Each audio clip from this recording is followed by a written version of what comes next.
Hola a todos y bienvenidos a una nueva entrega de Voces Educativas.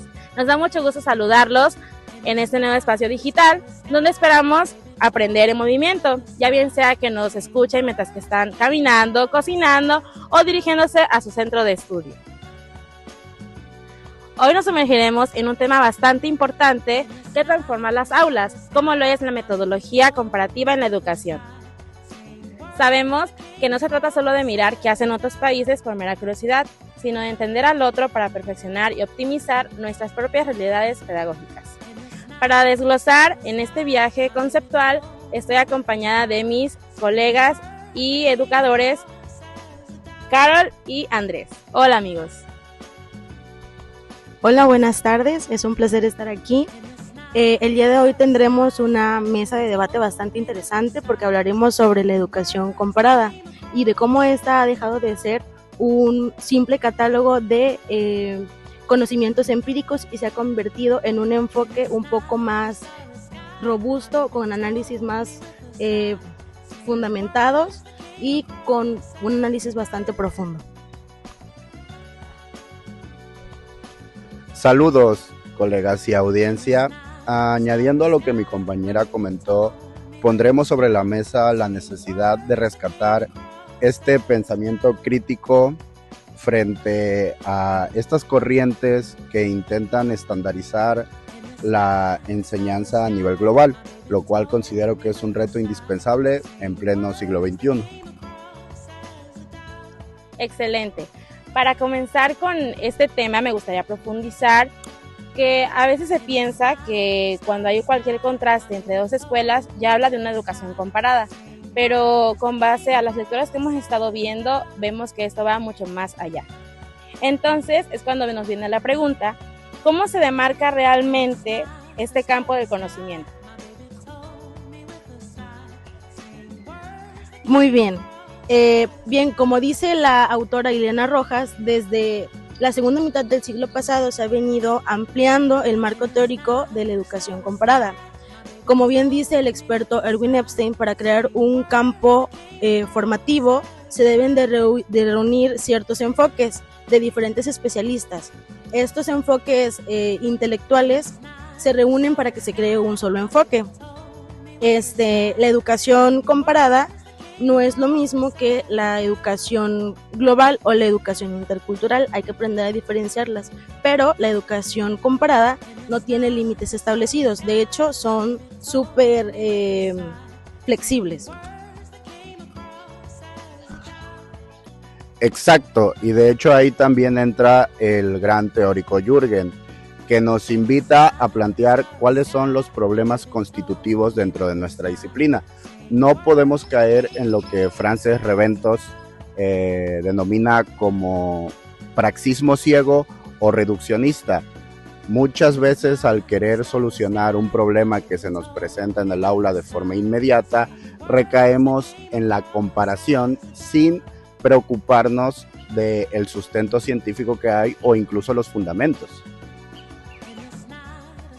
Eso es muy cierto, ya que sabemos que Reventos insiste en que el hacer una comparación superficial de muchos sistemas educativos no siempre genera un interés real, sino que al hacer un análisis más profundo y contextualizado puede generar una hipótesis de gran valor. Muy bien, justo esa evolución histórica de la que nos vienes hablando ha vivido un cambio súper importante porque ha ido evolucionando en cuanto al análisis. La educación comparada lo que busca o el enfoque que tiene es desde su inicio que el Estado y la nación sean uno solo. Entonces lo que la educación comparada quiere o buscaba anteriormente desde sus inicios fue crear una homogenización, o sea que todas las culturas se mezclaran y buscaba que fueran una misma o de esta manera la veían para entonces crear leyes generales. Tienes razón, pero el mundo cambió, compañera. Con la llegada de la globalización económica y la internacionalización del siglo XX, pasamos a la categoría de lo que es un sistema mundo. El planeta ya no se ve como sociedades totalmente separadas, sino como un grupo de sociedades interdependientes y complejas. Esto cambia bastante el panorama para nosotros como docentes, ya que sabemos que hoy en día las decisiones ya no vienen solamente de lo local, sino también de instituciones internacionales. Muy bien. Autores como Meyer y Ramírez nos dicen que esta internacionalización de la que nos hablas se difunde a través de organizaciones internacionales que tratan de inyectar ideas un poco racionales hacia pues este ámbito. También tenemos aquí un debate súper importante, súper interesante de Rojas Moreno, que nos dice o nos habla acerca de lo que es la educación comparada y la educación internacional. Ustedes me imagino que saben cuál es la diferencia, pero pues igual para retroalimentar aquí con nuestra audiencia vamos a entrarlos un poquito en contexto. La educación comparada, por una parte, se enfoca más hacia el ámbito teórico, el ámbito áulico. Pues esta nos acerca más hacia las aulas, hacia los niños y hacia esta teoría educativa, mientras que la educación internacional nos habla acerca de los diferentes sistemas educativos de algunos países. Nos hace compararlos y aquí el debate. Es bastante impresionante el saber cómo los gobiernos influyen bastante en la educación de diferentes países. Al escucharlos entiendo que comparar los sistemas educativos no siempre se ha hecho con buenas intenciones. Entonces es ahí donde viene la pregunta de que en este tema también hubo momentos difíciles, ¿verdad? Así es. De hecho, si nosotros revisamos las tradiciones investigadas por Alba Cichelli, nos damos cuenta de que la primera literalmente habla de cómo los países coloniales imponían sus sistemas educativos y judiciales. Estos países coloniales son Inglaterra y Francia, por dar un ejemplo, hacia países que directamente dependían de estos mismos, erradicando totalmente la cultura de los nativos sin realmente preguntarle a estos países o a estas comunidades colonizadas. Afortunadamente, más adelante salieron corrientes histórico-culturales que fomentaban la paz en el mundo y pues eran mucho más humanistas. El peligro actual es distinto pero igual de preocupante. Los educadores ahora nos enfocamos más en obtener resultados a base de estadísticas y pues no nos preocupamos tanto por ese espíritu pedagógico reflexivo, donde pues también el pensamiento crítico es fundamental y pues no lo estamos viendo así.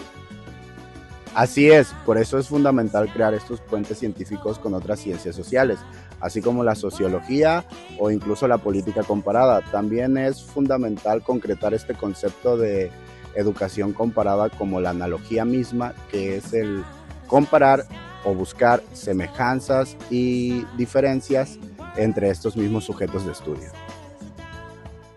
Y bueno, la verdad es que ha sido una enriquecedora discusión y sabemos que el tiempo vuela cuando compartimos ideas tan potentes. Y ya como último paso, vamos a dar nuestro tip final y para eso viene la pregunta: ¿qué consejo metodológico o práctico le dejamos hoy a nuestra audiencia de futuros docentes? Bueno, realmente ha sido una plática muy enriquecedora. Mi tip final realmente se basa en la conclusión de Reventos, que habla justamente de que dejemos de poner esas aduanas epistemológicas en nuestra mente, que abramos de par en par nuestra experiencia y nuestra práctica docente y que utilicemos justamente este método comparativo con rigor para llegar a una educación totalmente inclusiva y crítica. Bien, por mi parte el tip es que así como vemos esta educación global y la educación local, o sea, el contexto local y el contexto global,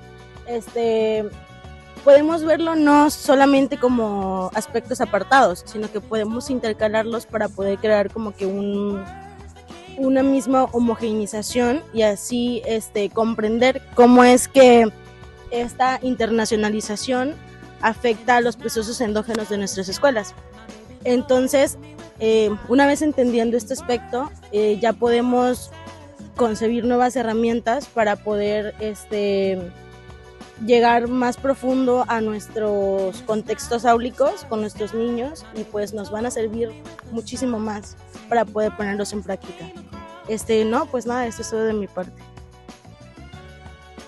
Excelente, y para cerrar con broche de oro, les recomendamos utilizar todas las herramientas que les acabamos de hablar en este podcast. Muchas gracias por ver este nuevo video y no olviden suscribirse, activar la campanita y comentar qué les pareció. Hasta la próxima. Un saludo a todos. Gracias.